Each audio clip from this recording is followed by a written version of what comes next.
নমস্কাৰ মই পল্লৱ কলিতা আমাৰ education channel unique science tutorial তোমালোকক সকলোকে স্বাগতম জনাইছো আজি মই high secondary first year structure of এটমৰ কিছুমান প্ৰবলেম ডিসকাশন কৰিবলৈ লাইছো সো আৰু এই কিটা প্ৰবলেম তোমালোকে NCERT এক্সাৰসাইজ প্ৰবলেম হয় আৰু এই প্ৰবলেম কিটা কৰা আগতে আমাৰ আগৰ প্ৰবলেমৰ ভিডিওটো চাই যাবা যত মই কিছুমান বেসিক কনসেপ্ট ডিসকাস কৰিলো যেটো কনসেপ্ট হয় আমি প্ৰবলেম খিনি কৰিব কাৰণে সুবিধা হ'ব সো আমাৰ নেক্সট প্ৰবলেমটো তোমালোকে চোৱা দিস ইজ NCERT তোমালোকৰ 2.5 প্ৰবলেম হয় সো ইয়াত আছে yellow light emitted from a sodium lamp এটা sodium lamp তে কি কৈছে yellow light emitted কৰি আছে বুলি কৈছে has a wavelength দিয়া আছে 580 nanometer যাৰ wavelength আছে 580 nanometer that means sodium lamp to যেটো radiation emit কৰি আছে হে wavelength দিয়া আছে 580 nanometer so এটা আমি গম পাইছো যেটো yellow light বুলি কৈছে so 580 nanometer is a wavelength যদি 580 nanometer হয় this wavelength of radiation is present in visible region যদি this wavelength of frequency in the visible region তো আছে তেনেহলে লাইট টু কি হ'ব ভিজিবল লাইট হ'ব সো এখানে লাইট টু কি আছে yellow light হৈছে so calculate the frequency and the wave numbers of the yellow light so যেটো yellow light আছে তাৰ frequency আৰু কি ডিটাৰমাইন কৰিব লাগে wave number ডিটাৰমাইন কৰিব লাগে সো আমি এনেকুৱা ৰেডিয়েশনৰ প্ৰবলেম এনেকুৱা প্ৰবলেম আমি কৰিছিলো so it is same problem মই কৰি দিছো তোমালোকে মোৰ কৰা লাগে ভিডিওটো পজ কৰি তোমালোকে প্ৰবলেমটো নিজে কৰা সো প্ৰবলেমটো কৰা পিছত মোৰ লগত মিলাইছো তোমালোকৰ প্ৰবলেমটো কৈছে নে নাই হোৱা ওকে সো ইয়াত আমি ফাৰ্স্ট এম টু হৈছে কি দিয়া আছে আমি দেখিছো অনলি ইয়াত কি আছে ইয়াত অনলি দিয়া আছে ওয়েভ length দিয়া আছে যদি তোমালোকৰ NCERT 2.5 প্ৰবলেম সো ইয়াত গিভেন যদি হয় যদি এটা প্ৰবলেমটো কৰাৰ আগতে আমি চাব লাগিব আমাৰ এম টু কি সো এম টু কি জনাৰ আগতে আমি গিভেন কি আছে আমি হেকিটা চাব লাগিব তাৰ পিছত আমাৰ চাব লাগিব এম কি সো আমাৰ গিভেন আছে wavelength lambda ইকুৱেল দিয়া আছে 580 nanometer okay so next আমাৰ aim হৈছে আমাৰ aim frequency determine কৰা this is frequency new দ্বাৰা বুজোৱা হয় আৰু আমাৰ কি determine কৰিব লাগে wave number is new bar দ্বাৰা determine কৰিব লাগে so আমি frequency আৰু wavelength ৰ মাজত ৰিলেশনশিপ জানো আমি wave number and wavelength ৰ মাজত ৰিলেশনশিপ জানো so আমি ৰিলেশনশিপ কিটা এবাৰ লিখি চাইছো আমি wave number ইকুৱেল টু কি আছিল 1 by lambda the reciprocal of wavelength কি বুলি কোৱা হয় wave number বুলি কোৱা ঠিক আছে দৰে c is equal to আমি জানো lambda into nu so c means velocity of light lambda is wavelength and nu is equal to frequency of the light this is a relationship of frequency of wavelength with a constant value first name is calculate the frequency okay so first যেটো c value to হয় জানো আমি 3 into 10 to the power 8 meter per second যেটো এই c value তো আমি মিটাৰত আছে গতিকে আমি নিজৰ সুবিধাৰ কাৰণে ওয়েভলেংথ তো আমি কেনি কনভাৰ্ট কৰিছো মিটাৰতে কনভাৰ্ট কৰিছো যদি মিটাৰতে কনভাৰ্ট হয় আমি এই সব ভ্যালু জানো 580 into 10 to the power minus 9 meter so nanometer মিটাৰলে convert কৰিলে কিমান হ'ব 1 nanometer is 10 to the power 9 meter okay so now first we calculate the frequency of the yellow radiation so frequency we can write nu is equal to c by lambda what is the c so what is the value of c is the velocity of light its value is 3 into 10 to the power 8 meter per second again lambda is equal to wavelength of the radiation this is yellow radiation so wavelength of yellow radiation is 580 into 10 to the power minus 9 meter so meter যদি cancel গুছি যায় so আমাৰ frequency ওলাই যাব ইয়াৰ answer টো পৰা 5.17 into 10 to the power 14 second inverse so আমি second inverse ত আমি hertz টো লিখিব পাৰো কাৰণ 1 second inverse equal to 1 hertz this is a very important so frequency কি বুজায় frequency বুজাইছে numbers of wave pass through a given point in 1 second is called frequency that means আমি গম পালো 5.17 into 10 to the power 14 numbers of wave 1 second dot that is per second dia ase 1 second dot tomar eta given point to amar ki hoise pass hoye geche this is the frequency so next aise tumalogor wave number determine kobo lage so we know that wave number is equal to 1 by lambda so again so wave number nu bar is equal to 1 by lambda what is the value of lambda is the tomar 580 into 10 to the power minus 9 meter so again we can write we can calculate it 1.72 into 10 to the power 6 meter inverse okay we can see here so frequency of the emitted yellow radiation is 5.17 into 10 to the power 14 hertz and wave number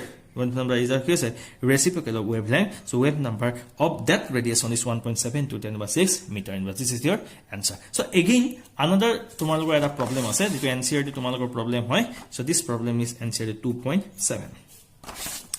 the problem is so calculate the wavelength frequency and wave number of a light wave whose period is 2.0 into 10 to the power 10 second. So eta radiation আছে जितुर तुम्हार determine কৰিবলৈ কৈছে wavelength determine কৰিবলৈ কৈছে frequency determine কৈছে and wave number determine কৰিবলৈ কৈছে আৰু যাৰ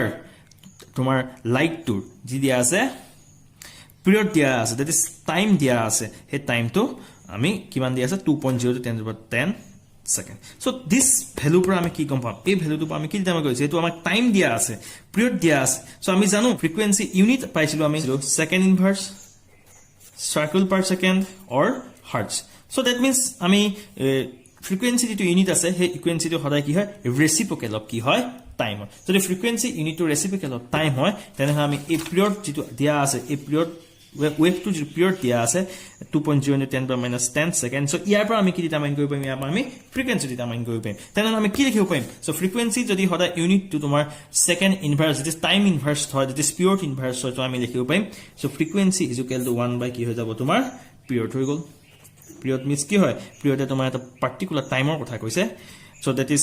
nu is equal to 1 by period যদি nu is equal to 1 period আমাৰ period er value দিয়া আছে 1 divided by period er value কিমান দিছে 2.0 10 to the minus 10 second so period er value 2.0 into 10 to the minus 10 second যদি দিয়া আছে so যদি আমি calculate কৰো আমাৰ value টো ওলাই যাব 5 into 10 to the 9 second inverse so আমি এটা frequency value পাই গলো from this frequency value we can calculate the wavelength of the radiation so again we know that the relationship between the wavelength frequency so this c is equal to lambda into nu so here nu dia ase so ami ki determine koribo lage so first we determine the wavelength lambda is equal to amar hoy gol c by nu is the frequency of the radiation c is the velocity of the light what is the velocity of the light the velocity of the light is 3 into 10 to the power 8 meter per second and frequency of the radiation 5 into 10 to the power 9 so second inverse this second inverse কি হৈছে cancel গুছি গল যদি second inverse যদি cancel গুছি যায় so আমাৰ answer ওলাই যাব 6.0 into 10 to the power minus 2 meter this is the wavelength of the radiation is 6.0 into 10 to the power minus 2 meter again তোমালোকক কি ডিটাৰমাইন কৰিছে wave number ডিটাৰমাইন কৰিবলৈ কৈছে so wave number is represented by the symbol nu bar so nu bar always reciprocal of কি হ'ব 1 by wavelength so 1 by wavelength means কি lambda so lambda value to আমাৰ দিয়া আছে so 6.0 into 10 to the minus 2 meter so ইয়াত যদি আমি determine কৰি ক্যালকুলেট কৰো ইয়াৰ ভ্যালু টো হৈ যাব 16.66 meter inverse so this is your value of wave number so আমি ইয়াৰ পৰা কি ডিটাৰমাইন কৰিলো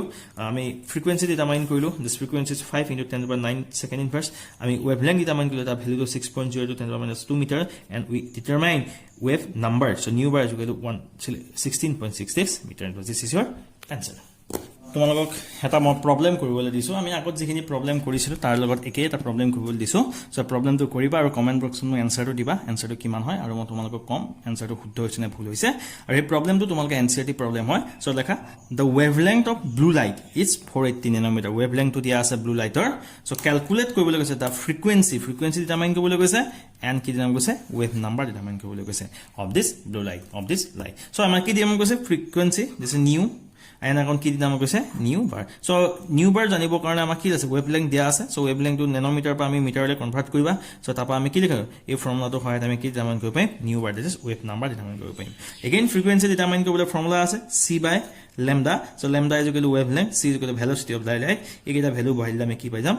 frequency ডিটাৰমাইন কৰিব পাৰিম সো এটো এটা ইজি প্ৰবলেম সো এনেকুৱা ধৰণৰ প্ৰবলেম বিলাক তোমালোকৰ এক্সামত অহা দেখা যায় সো এনেকুৱা ধৰণৰ প্ৰবলেমৰ সদায় তোমালোকৰ 2 মাৰ্কস আহে সো এটো কাৰণে তোমালোকে 2 মাৰ্কস পাই যাবা